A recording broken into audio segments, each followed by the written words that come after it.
Is a low-profile keyboard like this Kzzi I75 a more comfortable typing experience than a regular kind of standard height mechanical keyboard? And if you're a typist, should you switch to a low-profile keyboard for kind of ergonomic reasons?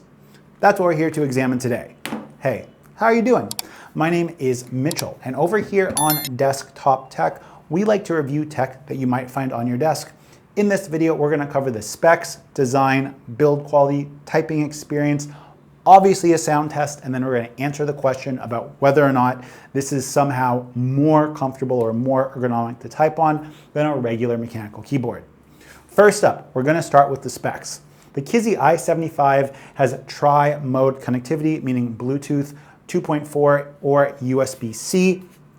If you're connected via USB-C, you're going to have a 1000 hertz polling rate. If you're connected over 2.5, you're going to have a 500 megahertz polling rate. And if you're connected over Bluetooth, I believe that goes down to a 180 or a 100 hertz polling rate.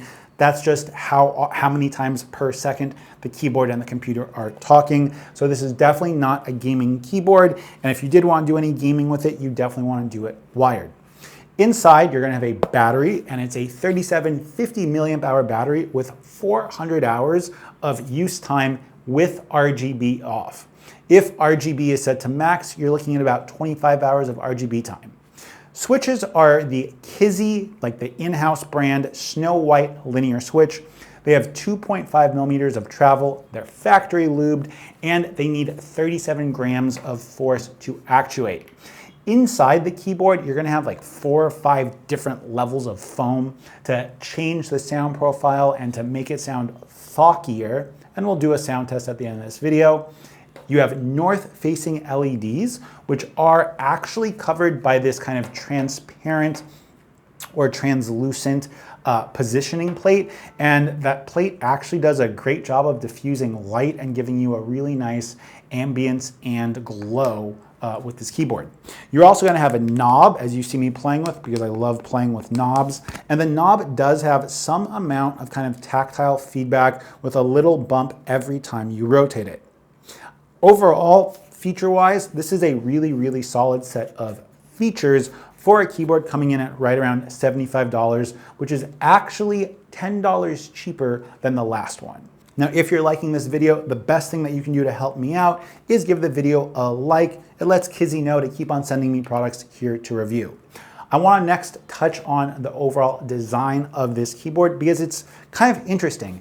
It's like an exploded 75% layout where the function keys are separate and kind of spaced above the rest of the numbers on the keypad. Also, your keys on the right-hand side of the keyboard are separated and you have enough, like a nice amount of room in between your arrow keys and the rest of the shift and control keys. Next up, talking about the design, we have functions and legends for both Mac and Windows, and we also have all of the function command keys. So if you want to switch from Windows to Mac or change between different Bluetooth devices, we have all of that printed really nicely here on the keycaps, which I find extremely helpful. Kind of keeps you from having to kind of read the overall user manual. It is worth noting though that with all of the printing on these keycaps, that the keycaps do look kind of busy, and these are ABS plastic keycaps, so they're definitely not going to hold up the way a double shot PBT would, and they're going to get glossy after a lot of use. That's kind of okay because you can definitely clean this keyboard and you can remove all of the keycaps if you want to keep them clean. I would just have liked to have seen a slightly higher quality material for those keycaps. Now, on the front of the keyboard, we are going to have a switch that will toggle through those different modes, and we are going to have the USB-C cable for pairing. Up at the top, on the upper left-hand side, we're going to have this programmable key. You're going to have to use Kzzi's own proprietary software, which we'll touch on again towards the end of this video. You also have 2 lights next to that key that will illuminate to tell you whether or not the keyboard is connected and if it's charging and if caps lock is on. Flipping this keyboard over to the bottom, you are going to have 4 rubber feet. You're also going to have a nice little magnetic dongle holder for the 2.4 gigahertz dongle. And the feet on the bottom of this are adjustable. So you're gonna have 3 different modes, which would be feet down, feet at their middle setting, and then feet at their tallest setting. And this gives you a 4, 6, or 8-degree typing angle if you are sitting down typing at a desk. I find that the overall kind of feel of this when it's on the desk to be pretty nice, although there is some case flex, and do not confuse the kind of flex of this keyboard with a gasket mount, because from everything I could find, it's not a gasket mount, so any flex that you're getting is from the plastic aluminum kind of construction that we have, as well as the feet. And this thing isn't fully plastic. There is a aluminum ring that goes around the outside of it. I might take this apart, but Kzzi specifically asked me not to take this keyboard apart after they saw my last video. And if you guys want to check it out, you can go ahead and click up right here. This keyboard doesn't feel particularly cheap, but it also doesn't feel particularly high quality, which is a little bit disappointing because there's other full size, or I should say other 75% non-low profile keyboards that are all aluminum coming in at right around this. But still, I do like the fact that Kzzi reduced the price of this keyboard compared to the last version of it by 10 bucks. Now, next up, talking about kind of the modability and how that might affect the overall typing experience.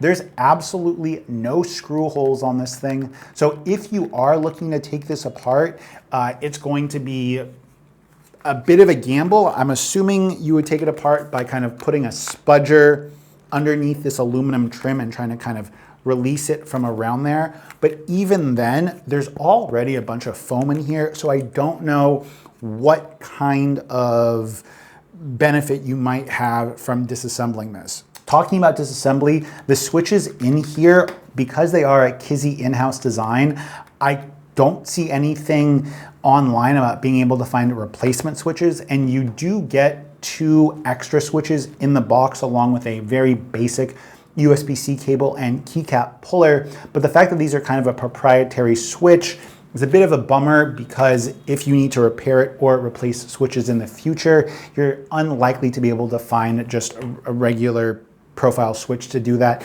kind of the way you would with any regular kind of full-size keyboard like this. Talking about the typing experience, modability, etc. I absolutely love the feeling of a low profile keyboard. I think that the extra kind of reduction in height is very noticeable, and it is a little bit lower profile than any of my other regular size mechanical keyboards. But to be honest, I hate the overall typing experience of this keyboard. Not necessarily because of how it sounds, but because I'm a tactile switch person. I have some medical conditions, which means I don't have very much feeling in these fingers. And so having such a light linear switch like we have on these, being the Kzzi Snow White Linear, I think they are. I'll put the correct name up here. To me, I'm just getting a ton of different like typing errors and phantom key presses that I'm just totally unaware of when typing on this keyboard. That makes it a bit of a deal killer for me. And the fact that I can't get this keyboard with tactile switches, again, is also a bit of a deal killer. I could probably get used to the overall like reduction in travel, because I didn't find this to be particularly fatiguing on my fingers. And to come back and answer the question about whether or not you should get a low profile keyboard if you are a typist, I would say that if anyone is having wrist pain, or you're someone that wants a keyboard that's as thin as possible, trying to have the most ergonomic setup, it's likely that a low profile keyboard is going to be better feeling or more ergonomic for you personally. That said, we don't have many options right now on the market for low profile switches that have any kind of tactile feedback. So if you're someone that doesn't really care about tactile feedback when typing, this keyboard might be a great option, especially if you're coming from something like a MacBook Pro, which I have off screen. I have no idea why I pointed to it. But if you're someone that's coming from a more traditional keyboard, or you're someone that likes tactile switches, this keyboard might be a no-go for you. A lot of keyboards stuff in general has to do with personal preference. And to me, having that kind of feedback when I'm typing tells my brain that switches have been activated, and I need that kind of resistance when typing in order to kind of type at my best. So, in conclusion, is the Kzzi I75 more comfortable to type on? Yes. It is a more comfortable keyboard to type on than other standard profile mechanical keyboards. But is the overall typing experience a better experience than mechanical keyboards that I like? And the answer is no. In my personal preference, I want to have that kind of tactile feedback, and I much prefer the feeling of some kind of bump or some kind of notification to my brain when I hit a switch. Let me know what you guys think, and if you guys appreciate this video, a sub would go a long way, and I'll have links to where you can pick this up in the description down below.